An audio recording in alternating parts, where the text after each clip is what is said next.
Hello friends, welcome to my YouTube channel Saraswati commerce academy. तो friends, आज हम करने वाले हैं अपना +1 अकाउंट्स का चैप्टर नंबर 16। ठीक है, हमारा जो चैप्टर नंबर 16 है वो है हमारा डेप्रिसिएशन का, और हम इस पे जो है पहले भी बहुत सारे वीडियो सेशन जो है डिस्कस कर चुके हैं। ठीक है, अब हमने इसमें क्या क्या डिस्कस किया कि डेप्रिसिएशन क्या है, उसके फीचर्स क्या है, ठीक है, उसकी नीड, इंपॉर्टेंस, ठीक है, ऑब्जेक्ट उसके क्या क्या है, हम ये सब कुछ फैक्टर्स वगैरह डिस्कस कर चुके हैं। ठीक है, अगर आपको उनका लिंक चाहिए तो आपको डिस्क्रिप्शन बॉक्स में मिल जाएगा, वहां पे इस चैप्टर की प्लेलिस्ट गिवन है, और भी वहां पे बहुत सारे चैप्टर्स की प्लेलिस्ट गिवन है। अगर आपको कोई भी टॉपिक समझना हो तो आप इजिली वहां से समझ सकते हैं। तो फ्रेंड्स, अगर आप चैनल पे न्यू है तो चैनल को आप प्लीज सब्सक्राइब कर दीजिए, वीडियो को लाइक कर दीजिए और बेल आइकन को प्रेस जरूर कर दीजिएगा, ताकि आपको आगे आने वाली वीडियोस का नोटिफिकेशन मिलता रहे। तो चलिए अब स्टार्ट करते हैं हमारा आज का टॉपिक। हमारे आज के टॉपिक का नेम है मेथड्स ऑफ डेप्रिसिएशन, यानी कि क्या क्या मेथड्स हैं डेप्रिसिएशन को लगाने की। मेथड्स ऑफ प्रोवाइडिंग डेप्रिसिएशन, आज हम इसके बारे में डिस्कस करने वाले हैं। ठीक है, हमारे जो इसके अंदर मेथड्स होते हैं ना, वो 2 टाइप्स के हैं। ठीक है, हम 2 तरीकों से डेप्रिसिएशन लगा सकते हैं।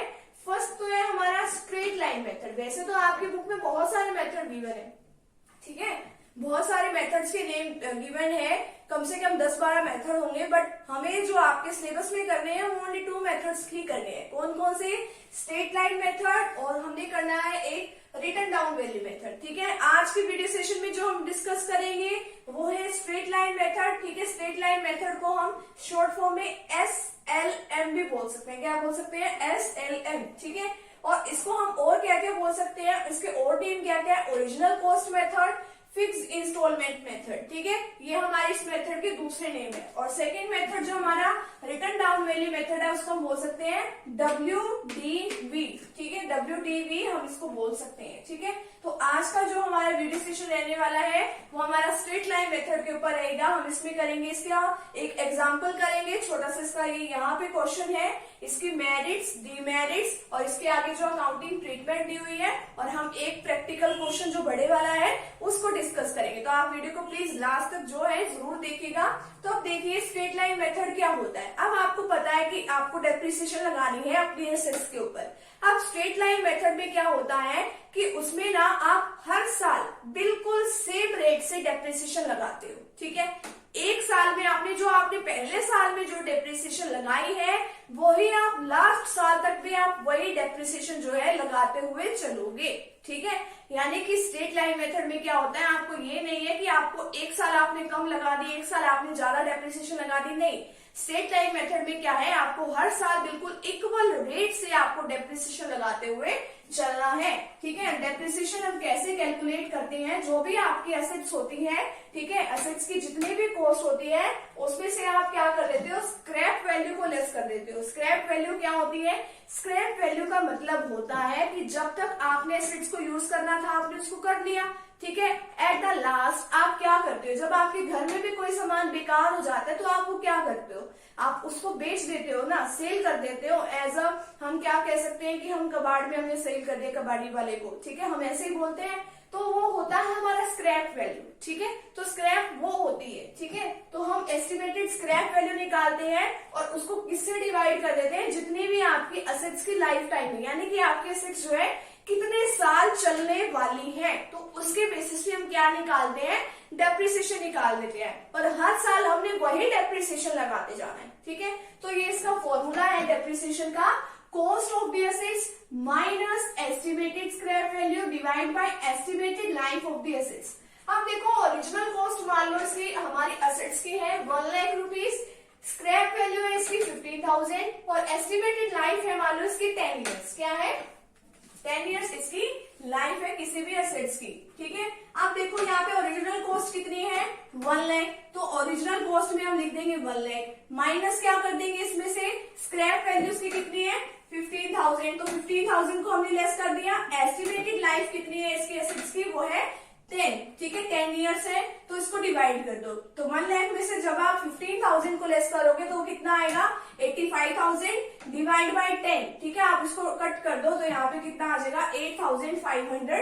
एवरी ईयर आपने क्या लगानी है, डेप्रिसिएशन लगानी है। और कब तक आप डेप्रिसिएशन लगाते हुए चलोगे, जब तक आपकी असेट्स की वैल्यू है जो 1 लाख है ना, जब तक आप डेप्रिसिएशन लगाओगे 8500, जब तक आपकी एसेट्स की वैल्यू 0 नहीं हो जाती, ठीक है, तब तक आपको इसमें लगाते हुए इसमें चलना है। आपको एसेट्स की वैल्यू देख लेनी है, ये देख लेना है कि कितने में आपकी लास्ट में सेल हो सकती है, ठीक है, और इसकी लाइफ देख लेना है कि ये कितने सालों तक ये एसेट्स जो है वो चलेगी, ठीक है। तो आपको ये सब देखना है। अब देखो इसकी मेरिट्स देखिए क्या है, एसएलएम की। एसएलएम का मतलब straight line method, simplicity method बहुत ही सिंपल है, कोई भी इसको यूज कर सकता है। सेकेंड है इक्वालिटी ऑफ डेप्रिसिएशन बर्डन, यानी कि इक्वालिटी ऑफ डेप्रिसिएशन बर्डन का मतलब है हर साल जो डेप्रिसिएशन है बिल्कुल सेम रेट से चार्ज किया जाता है। जैसे हमने इस क्वेश्चन में क्या निकाला, 8,500 निकाला, तो हर साल जब तक आपके एसेट्स की वैल्यू 0 नहीं हो जाती तब तक आपका बिल्कुल सेम रेट से डेप्रिसिएशन चलेगा। नेक्स्ट है assets can be completely return of. इस मेथड में क्या है, असेट्स जो है आपकी कंप्लीटली रिटर्न ऑफ हो जाती है। रिटर्न ऑफ का मतलब है बिल्कुल उसकी वैल्यू को जब तक हम 0 नहीं करते तब तक हम इसमें लगाते जाते हैं डेप्रिसिएशन और उसको 0 कर देते हैं, ठीक है, ये भी इसकी मेरिट्स है, ठीक है। नेक्स्ट है नॉलेज ऑफ ओरिजिनल कॉस्ट। अब देखो इसमें हमें ओरिजिनल कॉस्ट भी पता चलती रहती है, एसेट्स की पता चल जाती है ना स्ट्रेट लाइन मेथड पे कि कितनी कॉस्ट है, ठीक है, और अप टू डेट डेप्रिसिएशन भी हमें पता चलती रहती है। और इसी तरीके से हम बैलेंस शीट में भी क्या करते हैं, जो भी ओरिजिनल कॉस्ट है वो भी हमें पता चल जाती है और उसके ऊपर जो हम यानी कि डेप्रिसिएशन लेस करते हैं वो भी हमें साथ में पता चल जाती है, ठीक है। तो इस तरीके से हमें ओरिजिनल कॉस्ट का भी और अप टू डेट जो डेप्रिसिएशन लगाते हैं उसका भी हमें पता चल जाता है। तो ये है हमारी मेरिट्स, ठीक है कि। और आगे देखो इसकी डीमेरिट्स क्या है, डिफिकल्टी इन कंप्यूटेशन, यानी कि इसको कंप्यूट करने में काफी दिक्कत आती है। कैसे दिक्कत आती है, अब देखो ये तो एक ही मशीन था, हमने फटाफट से कैलकुलेट कर लिया। अब देखो अगर हमारी मशीनें काफी सारी हो तो अब हमें उसकी तो अलग अलग लाइफ स्पैन भी होगी। अब इसकी है 10 ईयर्स, हो क्या पता दूसरी वाली मशीन जो है 15 साल चले, 20 साल चले। तो इसी तरीके से अगर बहुत सारी मशीनें हो तो हम किस तरीके से कैलकुलेट करेंगे, तो बहुत मुश्किल हो जाएगा। नेक्स्ट है unequal charge against income. Unequal charge होता है इनकम का। अब इसने क्या कहा है कि हर साल जो है डेप्रिसिएशन को सेम रेट से आपको चार्ज करना है। बट देखो आप सेम रेट से तो चार्ज कर लोगे, बट आपका रिपेयर का खर्चा तो स्टार्टिंग के सालों में तो कम होता है ना, बाद के सालों में जैसे जैसे मशीन पुरानी होती है तब आपका खर्चा ज्यादा होता है। बट आप तो क्या करते हो, हमेशा ही डेप्रिसिएशन सेम रेट से चार्ज कर लेते हो, है ना, करते हो ना। तो इसमें आपको क्या कह रखा है, इसमें आपको कह रखा है कि आपको जो है स्टार्टिंग के सालों में थोड़ा कम खर्चा करना चाहिए और बाद के सालों में डेप्रिसिएशन ज्यादा चार्ज करनी चाहिए, ठीक है, अनइक्वल चार्ज होना चाहिए। बट ये इसकी डीमेरिट्स है कि इक्वल हमेशा ही चार्ज करते हैं। नेक्स्ट है ओमिशन ऑफ इंटरेस्ट फैक्टर। अब देखो ये तो हमने मशीन खरीद ली, डेप्रिसिएशन हम इसके ऊपर बार बार लगा रहे हैं, अगर हम इन्हीं पैसों को कहीं और बाहर इन्वेस्ट कर देते तो कम से कम हमें इंटरेस्ट तो मिलता उसके ऊपर, तो ये भी इसकी डीमेरिट है। नेक्स्ट है difficulty in the determination of scrap value. जो ये स्क्रैप वैल्यू होती है, जैसे हमने निकाल ली कि 15 या 20 सालों के बाद हमारी स्क्रैप वैल्यू भी इतनी है, ये हमने आज के टाइम में निकाल ली। अब आज के टाइम में इतने सालों के बाद की प्रिडिक्शन कर देना कि इतनी स्क्रैप वैल्यू होगी, ये भी बहुत मुश्किल टास्क है, ठीक है। तो ये इसकी कुछ डीमेरिट्स है। अब देखो अकाउंटिंग ट्रीटमेंट किस तरीके से होती है। Entry for purchase of assets, जब भी आप कोई भी एसेट्स को परचेज करते हो तो आपके बिजनेस में एसेट्स आती है, ठीक है। एसेट्स अकाउंट को आप क्या कर देते हो, डेबिट। डेबिट वर्ड्स कम से, ठीक है। देखो इसमें रियल नेचर के अकाउंट का रूल अप्लाई होगा, जो आपने क्लासिफिकेशन ऑफ अकाउंट्स में अगर आपने पढ़ा है तो आपको याद होगा, डेबिट वर्ड्स कम्स इन, ठीक है। तो आपके बिजनेस में एसेट्स आ रही है, ठीक है, एसेट्स अकाउंट डेबिट, बट आपके बिजनेस से जा क्या रहा है, अगर आप कैश में इसकी पेमेंट कर रहे हो या चेक से कर रहे हो तो टू पे, ठीक है। और अगर आप मान लो क्रेडिट पे ही सामान खरीद रहे हो तो उस वेंडर का नाम आ जाएगा। वेंडर का मतलब होता है हमारा सेलर, उस सेलर का नेम आ जाएगा, ठीक है। तो परचेज ऑफ एसेट्स। अब देखो entry for providing depreciation at the end of each year. हम क्या करते हैं, हर साल देखो ये डेप्रिसिएशन चार्ज करते हैं, ठीक है। तो डेप्रिसिएशन हमारे लिए खर्चा है, तो ये नॉमिनल नेचर का अकाउंट है। नॉमिनल नेचर के अकाउंट में क्या रूल होता है, डेबिट ऑल एक्सपेंसेस। तो डेप्रिसिएशन एक्सपेंस है तो डेप्रिसिएशन अकाउंट डेबिट। टू क्या करेंगे, जब भी हमारी एसेट्स की वैल्यू जो है कम हो जाती है तो हम उसको क्या करते हैं, क्रेडिट कर देते हैं। तो depreciation to assets. Entry for the amount realised on sale of assets, यानी कि हमने एसेट्स को सेल कर दिया तो उस टाइम क्या एंट्री होगी, हमारे पास पैसे आए, बैंक अकाउंट डेबिट टू। अब आए कहां से, एसेट्स को सेल करने मैंने इसे टू एसेट्स अकाउंट, ठीक है। तो इस तरीके से हमने इसकी अकाउंटिंग ट्रीटमेंट जो है करी है, ठीक है। तो ये तो हमने अभी सीखा है कि स्ट्रेट लाइन मेथड क्या होता है, इसके मेरिट्स, डीमेरिट्स, इसके अकाउंटिंग ट्रीटमेंट, एक छोटा सा एग्जाम्पल। और अभी हम करने वाले हैं एक प्रैक्टिकल क्वेश्चन एसएलएम का, यानी कि स्ट्रेट लाइन मेथड का एक बड़ा प्रैक्टिकल क्वेश्चन अभी हम डिस्कस करने जा रहे हैं। तो चलिए स्टार्ट करते हैं हमारा प्रैक्टिकल क्वेश्चन। स्टार्ट करते हैं हमारा एक practical question straight line method का।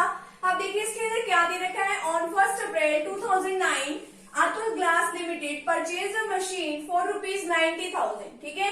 अतुल ग्लास लिमिटेड ने कितने में मशीनरी खरीदी है, 90,000 में, and spend ₹6,000 on it's carriage, यानी कि उसको लेके आने में उसने खर्चा कितना कर दिया, 6,000 का उसने खर्चा किया, एंड ₹4,000 ऑन इट्स क्रिएशन, और या फिर हम इरेक्शन भी बोल सकते हैं, ठीक है। यानी कि उसने मतलब लाने में, सेटअप करने में सब कुछ कितना खर्चा कर दिया। अब देखो टोटल खर्चा कितना हो गया, 90,000 का उसने एक खर्चा किया, ठीक है, यानी कि मशीन आई, 6,000 उसने कैरेज के लिए स्पेंड कर दिए, और यहाँ पे 4,000 जो है उसने भी इसको सेटअप वगैरह करने में खर्च कर दिया। तो टोटल करो इसका कितना हो गया, टोटल 1 लाख रुपीज, ठीक है।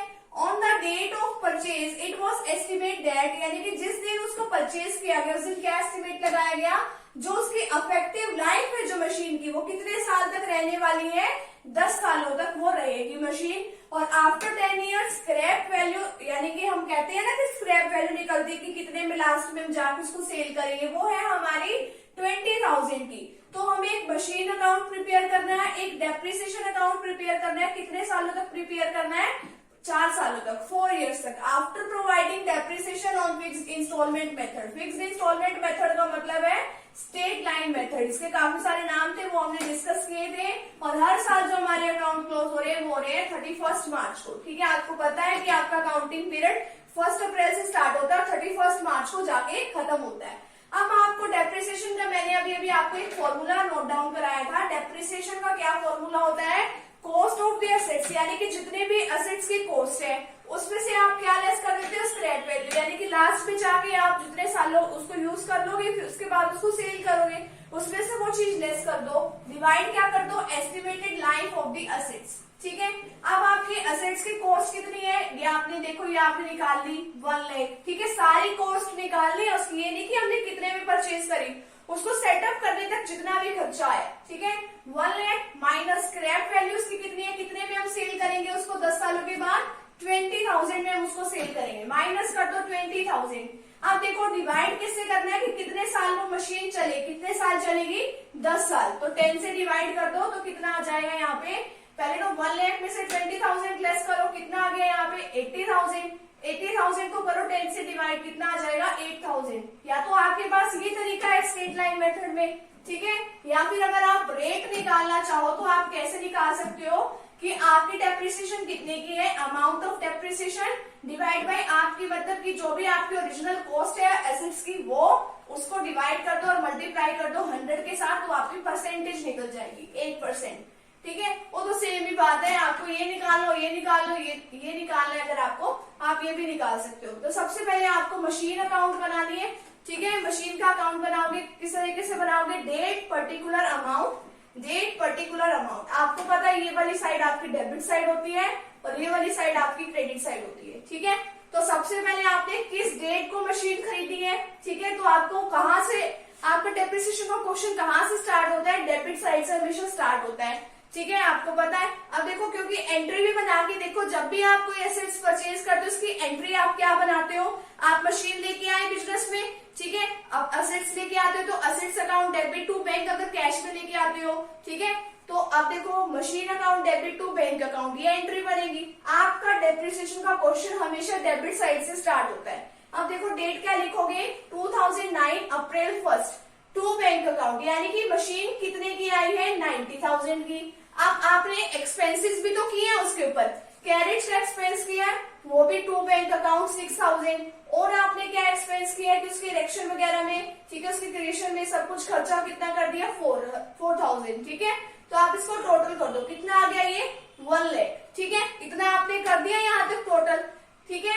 अब देखो इधर आओ, आपका अकाउंटिंग ईयर कब खत्म होता है, 31 मार्च को। वहां पे 2009 था, यहाँ पे देखो 2010 क्यों लिखा है, आपकी 1 साल के बाद डेप्रिसिएशन लगती है आफ्टर 1 ईयर, ठीक है।